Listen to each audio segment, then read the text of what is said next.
ආයුබෝවන් අවුරුදු 50ක් පාවිච්චි ගන්න පුළුවන් බැටරියක් තියෙනවා කිව්වොත් ඇත්තටම එහෙම බැටරියක් මේ වෙද්දි තියෙනවා. මේ තමයි නියුක්ලියර් බැටරි. ඉතින් අද අපි මේ වීඩියෝ එකෙන් බලමු මේ බැටරි කොහොමද වැඩ කරන්නේ. ඒ වගේම මේකේ අනාගතේ කොයි වගේ වෙයිද කියලා. එහෙනම් වැඩි කතා නැතුව අපි යමු දැන් වීඩියෝ එකට.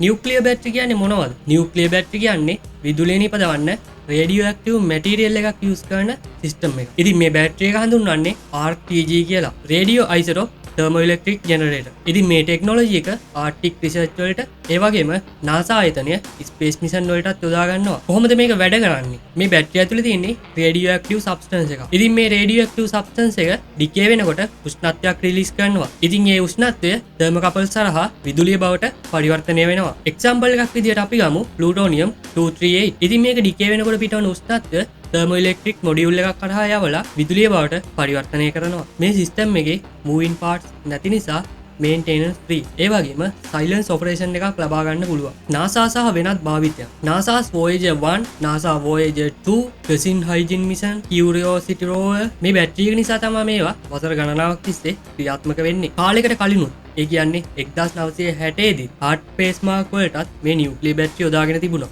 NDB nano diamond battery. Nano diamond battery කියන්නේ දැන් තියෙන අලුත්ම කන්සෙප්ට් එකක්. කාබන් 14 අයිසොටෝප් එකක් යූස් කරලා නැනෝ ඩයමන්ඩ් ලේයර්ස් තුල ටැප් කරන බැටරි සිස්ටම් එකක්. ඉතින් මේකට තියෙන ආයු කාලය නම් ඔයාට දාගන්නවත් බැරි වෙයි. නැනෝ ඩයමන්ඩ් බැටරි වල පවර් සයිකල් එක අවුරුදු 28000ක්. විශ්වාස කරන්නත් බෑ නේද? දැන් මේක තියෙන්නේ ඩෙවලොප්මන්ට් ස්ටේජ් එකේ. නියුක්ලියර් බැටරි වල වාසි අවාසි මොනවද? මේ බැටරි වල වාසිය නම් චාර්ජ් කිරීමකින් තොරව අවුරුදු 50ක් පමණ ක්‍රියාත්මක වීම. මේකේ අවාසියක් තමයි මේකට යොදාගෙන තියෙන රේඩියෝ ඇක්ටිව් මැටීරියල් නිසා ආරක්ෂාව සම්බන්ධයෙන් ගැටලු මතුවෙනවා. අනිත් එක තමයි මේකේ කොස්ට් එක. ඉතින් අපි අවුරුදු 50ක් තිස්සේ පාවිච්චි කරන බැටරිත් එක්ක බලද්දි සමහර විට මේකේ කොස්ට් එක අඩු වෙන්න පුළුවන්.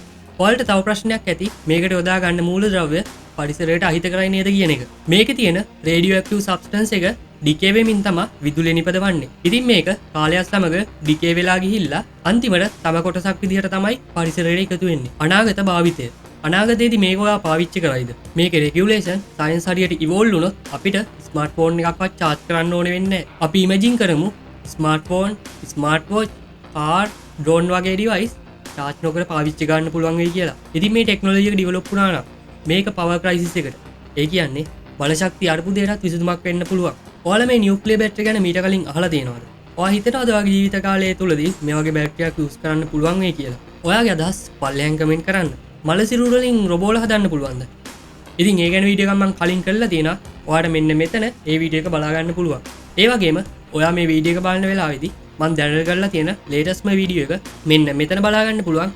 ඉතින් මේ වීඩියෝ දෙකත් බලන්න. ඉතින් මේ වගේ කන්ටෙන්ට් මිස් කරගන්නේ නැතුව බලන්න අපිව සබ්ස්ක්‍රයිබ් කරන්න. ඒ වගේම වීඩියෝ එකට ලයික් එකක් දාන්න. ඉතින් මේ වගේ තවත් වීඩියෝ එකකින් හම්බෙමු. සුබ දවසක්.